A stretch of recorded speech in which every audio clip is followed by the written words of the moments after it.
behind the cameras and press conferences, the Cleveland Browns operate in a culture of control and fear. The organization's decision to restrict media access to Shedeur Sanders' limit footage and manage his exposure suggests more than caution. It signals paranoia. The ex-CEO's expose lays bare a franchise terrified of its own talent, worried that a rookie quarterback could outshine its leadership and shift the balance of power. If you're into the real story and all the messy twists they don't show on highlight reels, go ahead and subscribe. And if you're sticking around to see how this Browns QB chaos plays out, you should definitely be subscribed. Even as fans clamor for transparency, the silence grows heavier. But fear can't build a contender. The Browns' future depends on embracing the very talent they're hiding. Sanders isn't just another young player. He's a litmus test for whether this franchise can move beyond its dysfunction. As long as fear dictates football decisions, the Browns will remain their own worst enemy, trapped in a cycle of wasted potential and leadership denial. The Cleveland Browns are spiraling, but not because of the scoreboard. This story isn't about one bad draft. It's not about a rough patch in the season. This is deeper. This is about internal collapse. And thanks to former Browns CEO, we now know that collapse isn't theoretical. It's not speculation. It's happening, and it's coming from the top down. What's been exposed is a toxic cocktail of tanking tactics, ego-driven leadership, organizational fear, and incredibly jealousy of one player. That player? Shedeur Sanders. According to the former executive, the Browns aren't just failing to use their talent. They're deliberately avoiding it. Sanders, by all accounts, could be the future of the franchise. He's smart. He's polished. He's confident. He has the NFL lineage, the media magnetism, and the skill set to thrive. And somehow, all of that has become a problem. The organization isn't just holding him back. They're doing everything they can to erase him from the picture. And the reason? Insecurity. Specifically, the insecurity of head coach Kevin Stefanski. Instead of praising Shedeur, developing him, or even acknowledging his presence as part of the team's long-term future, Stefanski has gone the opposite direction. He's barely said his name. He's restricted media access. He's blocked footage. Every move suggests the coaching staff views Sanders not as a franchise solution, but as a threat to their jobs, a threat to their control, a threat to their image. This isn't how winning teams operate. You don't suppress your most promising quarterback because you're scared of being overshadowed. You don't treat attention as a liability. But that's exactly what's happening inside the Browns facility, according to this bombshell. And it doesn't end with Shedeur. This same insider pulled back the curtain on a larger strategy. The Browns are tanking, not just struggling. Tanking, intentionally. They're trading key players, veterans like Amari Cooper and Joe Flacco, not for cap space or locker room shakeups, but to actively weaken the team in the short term. Why? To stack up draft capital, to reposition themselves for future moves, to shift the narrative away from present failures and buy more time. It's an age-old excuse. We're rebuilding, but in reality, it's cover. Cover for poor decision-making, cover for political infighting, cover for a leadership group that's more interested in managing perception than fielding a competitive team. Just look at how they handled the quarterback situation. Dillon Gabriel was tossed onto the field behind a collapsing offensive line with no real chance to succeed. It was a setup. Meanwhile, Shedeur Sanders, who'd drawn the most buzz and arguably had the highest ceiling of anyone on the roster, was left to rot on the sidelines. Not because he wasn't ready, but because leadership didn't want him ready. If he played well, that would raise questions. Why wasn't he playing sooner? Why did we throw Gabriel out there to fail? Why is our head coach downplaying a franchise-level QB? It would tear open every seam in the Browns' organizational fabric. And that's exactly what they're trying to avoid. So they bury the talent, and they bury it deep. Even the media has been locked out. Restricted interviews, controlled footage, limited access. It's all part of the same playbook. Limit visibility, delay scrutiny, and keep the power structure intact. But here's the problem. When you try to bury someone like Shedeur Sanders, you don't make the noise go away. You amplify it. The more they suppress him, the more obvious it becomes that there's something they're afraid of. And once fans start to see it, and they have, the pressure only grows. This isn't about development. It's about control. And at this point, the fear is visible. A coaching staff that's afraid of transparency. An executive branch clinging to draft strategies instead of addressing urgent weaknesses like the offensive line. And a quarterback who has the tools to change the franchise, but who has to sit and watch while less capable players get thrown into unwinnable situations. What kind of message does that send? To the players, to the fans, to the league. It tells everyone that Cleveland is operating from a place of pride, not purpose. The Browns didn't address the O-line in the draft, despite glaring issues. Instead, they went asset hunting, building for later, while the current team flounders. That's not smart football. That's escapism. That's betting the house on theoretical trades and future picks, while the locker room falls apart today. And the thing is, it's not just hurting their credibility. It's hurting their culture. This kind of internal sabotage doesn't stay quiet. It leaks. Players notice when leadership favors politics over performance. They see who gets protected and who gets set up to fail. And when that happens, belief in the system breaks down. Morale dips. Accountability vanishes. And the locker room fractures. That's what the Browns are risking. And all to protect people who are too proud to admit they're wrong. Shedeur Sanders could be the catalyst for change. He's got the talent. He's got the temperament. He's ready. And every day he doesn't get a real shot, it becomes more obvious that someone at the top is standing in his way. This is no longer about waiting for the right time. That time was weeks ago, maybe months. Now, it's about whether this franchise has the guts to stop running from its own future. The upcoming game against the Jets might be the line in the sand. If the team crashes again, and let's be honest, the odds don't look great, there won't be enough smoke left to cover the fire. The calls for Shedeur won't be background noise anymore. They'll be front-page headlines, talk show fuel, internal tension, and public outcry. At that point, the Browns can either embrace the change or risk a full-scale mutiny, on the field, off the field, and in the fan base. Because here's the real danger. The more the Browns resist this moment, the more likely they are to lose Shedeur entirely. A player like that doesn't stay buried forever. If they don't use him, someone else will. Another team will come calling. Another system will open its arms. And Cleveland will be left holding the receipts of their own sabotage. And they won't get sympathy. They'll get laughed at. Another wasted talent. Another blown opportunity.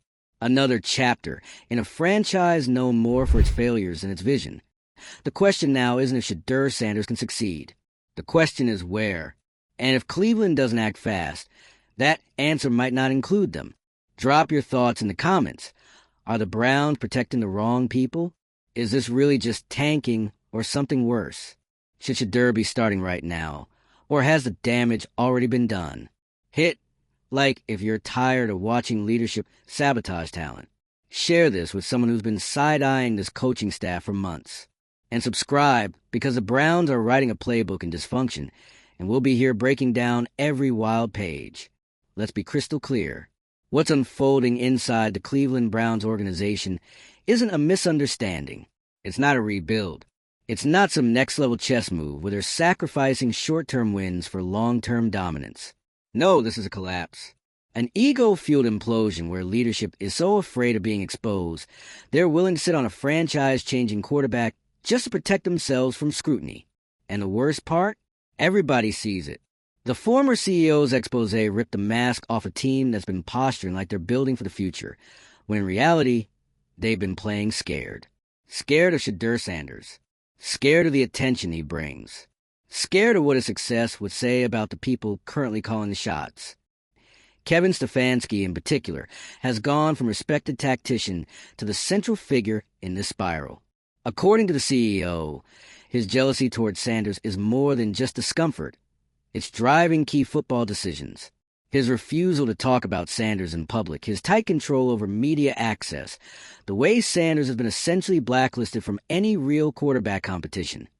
It's all part of the same insecure playbook. This isn't just speculation anymore. It's a pattern. When the coaching staff deliberately avoids naming their most talented QB, and when they block media from filming him, and when the front office is simultaneously trading away top players like Amari Cooper and Joe Flacco to division rivals, You can't chalk that up to coincidence. You can't even call it incompetence. This is intentional, and it reeks of fear. The Browns aren't trying to win right now. They're trying to survive. They're trying to ride out this season without facing the music. They're hoping no one notices that they're not developing their most promising player, that they're using Dillon Gabriel as a sacrificial lamb behind a crumbling offensive line, and that they've made draft decisions that actively ignore their most urgent problems. You pass on offensive linemen when your O-line is already falling apart? That's not vision. That's denial. And when that denial is costing reps, wins, and locker room trust, that was never going to be just another quarterback. His game is clean. His pedigree is undeniable. His confidence, unshakable. And instead of embracing that, instead of making him the centerpiece of a new era, the Browns are suppressing his rise because they're afraid it'll expose what they've done wrong. That kind of culture, the one built on pride, not progress, is a cancer. It eats through morale. It drains energy. It turns players against leadership. And worst of all, it wastes talent. Shedeur doesn't need to be the savior of the franchise. He just needs a chance. A fair shot. But what he's gotten instead is stonewalling, a media blackout, and a coaching staff that sees a spotlight as a liability, not a gift.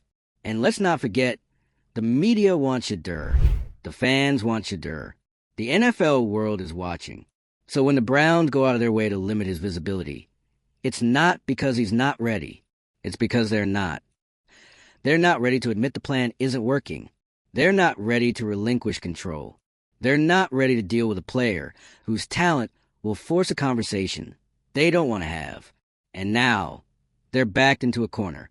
The Jets' game looms like a judgment day. Another week showing, another offensive meltdown, and the Sanders conversation becomes unavoidable. No more development timeline, excuses. No more dodging questions. No more hiding behind vague injury updates or quarterback room dynamics. The people watching this team, the fans, the media, even the players, are losing patience. And once you lose a locker room, it's over. If you think the players don't notice this imbalance, you're kidding yourself. They see who's being protected. They see who's getting thrown to the wolves. Dillon Gabriel, set up to fail behind an unaddressed O-line, isn't a developmental move. He's a shield, a placeholder, a way for the front office to delay the inevitable. But Shedeur Sanders isn't going away. This isn't some media hype that dies out after a few weeks. This is a player with real upside, real marketability, and real value. If Cleveland won't play him, someone else will. And when that happens, the Browns won't just be criticized. They'll be ridiculed. They'll be remembered as a team that buried a franchise QB out of pride. And don't think the rest of the league isn't watching. Other front offices know talent when they see it. Other GMs and coaching staffs will be more than happy to let Cleveland self-destruct while they keep an eye on Sanders' availability. If he hits the trade block, or worse, if he pushes for a move, there will be interest, and the Browns will be the ones holding an empty bag of future assets that never turn into anything real, all because they couldn't get over. The Exio made it clear. Unless the organization finds the humility to own its flaws and correct course, it's headed for collapse. Not just a losing season, but collapse. Cultural breakdown. Fan abandonment. Full reset. This is bigger than one game or one draft pick. It's a philosophical failure. A team built on fear of change cannot win in this league, and the fan base knows it. You can't sell hope when you're actively benching it. You can't ask for patience when you're blocking transparency. And you definitely can't justify trading away core players while hiding the quarterback fans have been asking for all season. If this team keeps pretending that Shedeur Sanders isn't the future, they're going to find themselves watching him thrive in another jersey, while they're left explaining why staying the course costs them everything. The Browns still have a window, barely. They can change course. They can give Sanders the snaps he deserves. They can admit that pride has clouded judgment and fix what's broken before it becomes permanent. But that window won't stay open for long. The fans are talking. The locker room is noticing. The media is circling. And Shedeur, he's waiting. Say what you want about pressure, hype, or media noise. At the end of the day, talent always rises. The only question is whether it rises in Cleveland or somewhere else. Let's not dance around it anymore. What's happening in Cleveland is the slow death of accountability, and the Browns front office is holding the pillow. The Shedeur Sanders saga isn't just a subplot, it's the main event, and it's dragging every weak spot in this organization into the spotlight. Jealous leadership, fear-based strategy, a broken locker room culture. This isn't about waiting for the right moment. It's about doing everything but the right thing and hoping nobody notices. But people are noticing. Loudly. The Browns are treating a potential franchise quarterback like a PR liability. According to the former CEO, Stefanski's refusal to speak Shedeur's name isn't an accident. It's deliberate, it's strategic, and it's personal. The jealousy, the insecurity, the media blackout, it all leads back to the same truth.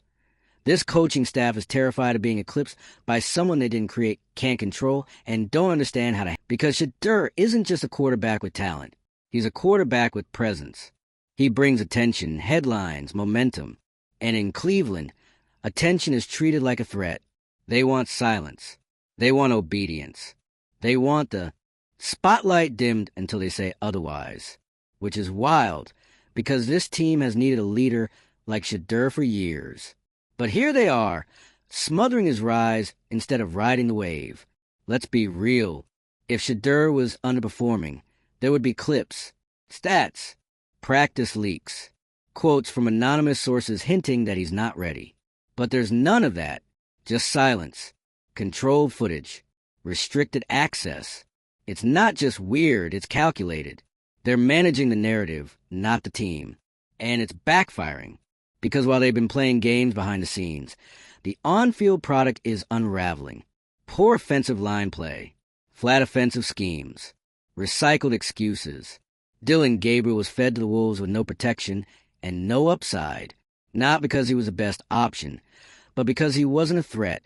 He was safe, disposable. The Browns could afford to ruin his development because it kept Shedeur out of the equation. And that's not a strategy.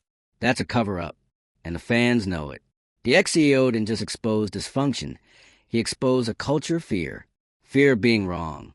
Fear of being replaced. Fear of letting go of a tightly controlled narrative. And when fear drives leadership, talent suffers. Progress halts. And eventually, the entire system eats itself alive. That's where the Browns are headed. A slow implosion, powered by pride. It's not just that they ignored offensive line needs in the draft. It's that they did it intentionally. Not to fix immediate issues, but to accumulate future assets. Stockpiling picks, trading veterans, punting on this season, all while acting like it's part of a long-term vision. But what vision includes actively avoiding success? They don't want to win right now. They want to survive, to delay, to stretch out the excuses until the off-season resets the conversation. But the problem is, the conversation's already changed. Because Shedeur Sanders has become the symbol of what this team could be. And keeping him hidden doesn't make people forget. It makes people furious. The narrative is turning against them. Fans aren't buying excuses anymore. Media members are circling the story like sharks. And players? You think they're not aware of who's on the bench and who's getting protected? That kind of favoritism breaks teams. It creates tension, distrust, division. You can't preach best player plays when everyone can see that's clearly not the case. Leadership is being exposed. And it's not just about talent management. It's about vision or the lack of it. Stefanski's approach has gone from conservative to catastrophic. The refusal to adapt, the obsession with control, the obvious discomfort with rising stars. It's all pushing this team toward collapse. And now it's all coming to a head. The Jets' game is looming like a guillotine. If they lose, and especially if the offense falls apart again, there's nowhere left to hide. The calls for Shedeur will become roars. The pressure from the media will spike. The trust from the locker room will fracture even more. And whatever thin thread Stefanski is holding onto will snap. Because the question won't be, is Shedeur ready? It'll be, why are you still standing in the way? And when that moment hits, the Browns will have to choose, protect pride or protect the future. They can try to pivot. They can try to act like it was part of the plan all along. But nobody's buying it. The damage is already done. The only thing they can control now is whether they keep making it worse. And here's the reality they don't want to face. Shedeur's going to play somewhere. If not in Cleveland, then somewhere else. And when he does, when he gets a chance to show what he's capable of, every minute he spent buried on the Browns' bench becomes a receipt. And the internet never forgets. You think the media won't replay Stefanski's interviews where he refused to say his name? You think fans won't drag up the trades, the draft decisions, the fake injury updates, the silence? It's all being documented. And when Shedeur finally gets his shot, whether in Cleveland or not, it's going to be broadcast next to every single bad decision that kept him off the field. This isn't about if he's good enough. This is about why Cleveland has gone to such great lengths to pretend he isn't. Because talent? That's not the issue. The issue is leadership that's too fragile to handle talent, that doesn't need their validation to shine. And once you hit that point, once the people in charge are more focused on optics than opportunity, you've already lost the plot. The ex-CEO's warning wasn't subtle. He said the organization risks collapse if it doesn't get honest, if it doesn't shift away from fear and toward transparency. But based on what we've seen, that shift isn't happening. At least, not yet. So now it's up to the results. If Cleveland wins games, maybe they buy more time. But if they don't, if the Jets' game goes south, if the offense looks stale, if Gabriel continues to struggle, the Sanders conversation becomes a reckoning. And it won't be a quiet one. Let us know where you stand on all this. Should Shedeur be starting? Is the organization tanking? And how much of this falls on Kevin Stefanski's shoulders? Tap like if you're tired of watching teams waste talent. Share this with a Browns fan in your life who's been screaming at the TV all season. And hit subscribe, because when this meltdown finally reaches its peak, you won't want to miss it.